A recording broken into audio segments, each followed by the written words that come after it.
প্রিয় দর্শক, জানিয়ে দেব আমাদের হাতে থাকা সর্বশেষ আপডেট আন্তর্জাতিক বাংলা খবর। চ্যানেলটি সাবস্ক্রাইব করে আমাদের সাথেই থাকুন। জাতিসংঘ অধিবেশনে ফিলিস্তিনি কর্তৃপক্ষকে ভিসা দেবে না যুক্তরাষ্ট্র।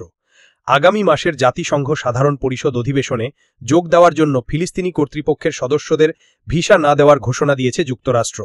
এক বিবৃতিতে শুক্রবার মার্কিন প্রশাসন এ সিদ্ধান্ত জানিয়েছে।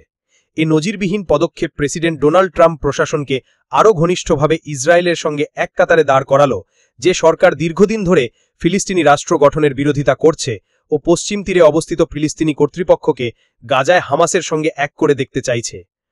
মার্কিন পররাষ্ট্র মন্ত্রণালয় বিবৃতিতে বলা হয়েছে, পররাষ্ট্রমন্ত্রী মার্কো রুবিও আসন্ন অধিবেশনকে সামনে রেখে ফিলিস্তিনি মুক্তি সংগঠন বা পিএলও ও ফিলিস্তিনি কর্তৃপক্ষের সদস্যদের ভিসা প্রত্যাহার ও বাতিলের সিদ্ধান্ত নিয়েছেন।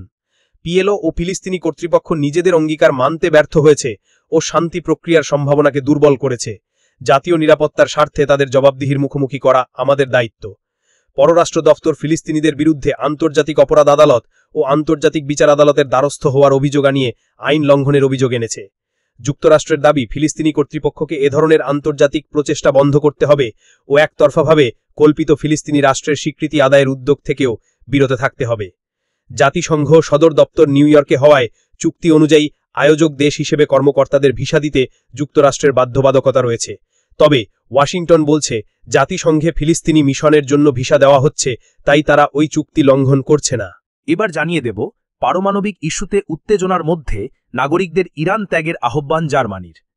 তেহরানের পারমাণবিক কর্মসূচি নিয়ে উদ্বিগ্ন 3 ইউরোপীয় দেশ স্ন্যাপব্যাক নিষেধাজ্ঞা ঘোষণার একদিনেরও কম সময়ের মধ্যে ইরান থেকে নাগরিকদের সরে যাওয়ার আহ্বান জানিয়েছে জার্মানি।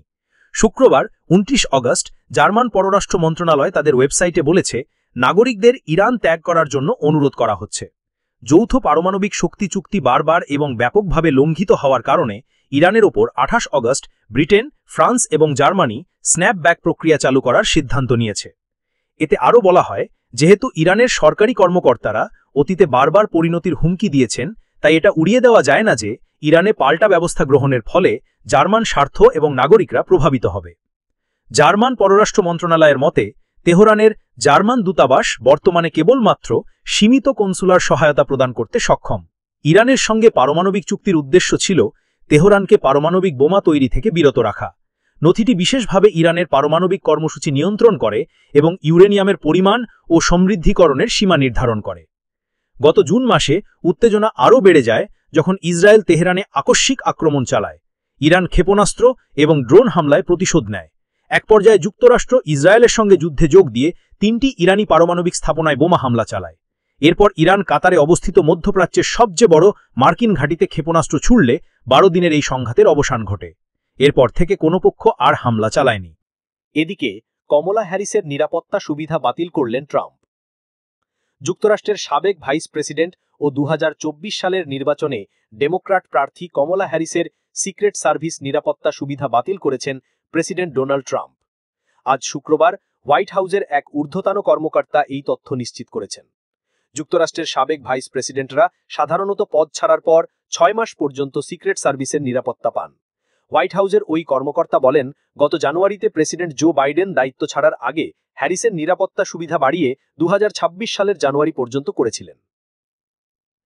নিজের স্মৃতিকথা 107 ডেইজ নিয়ে সেপ্টেম্বর মাসে 15 শহরে প্রচার অভিযানে নামবেন হ্যারিস। নিজের অসফল প্রেসিডেন্ট নির্বাচনী প্রচারণার অভিজ্ঞতা নিয়ে এই স্মৃতিকথা লেখা হয়েছে। নির্বাচনী লড়াইয়ে ট্রাম্পের কাছে বড় ধাক্কা খাওয়ার পর বাইডেন প্রার্থিতা প্রত্যাহার করে নেন।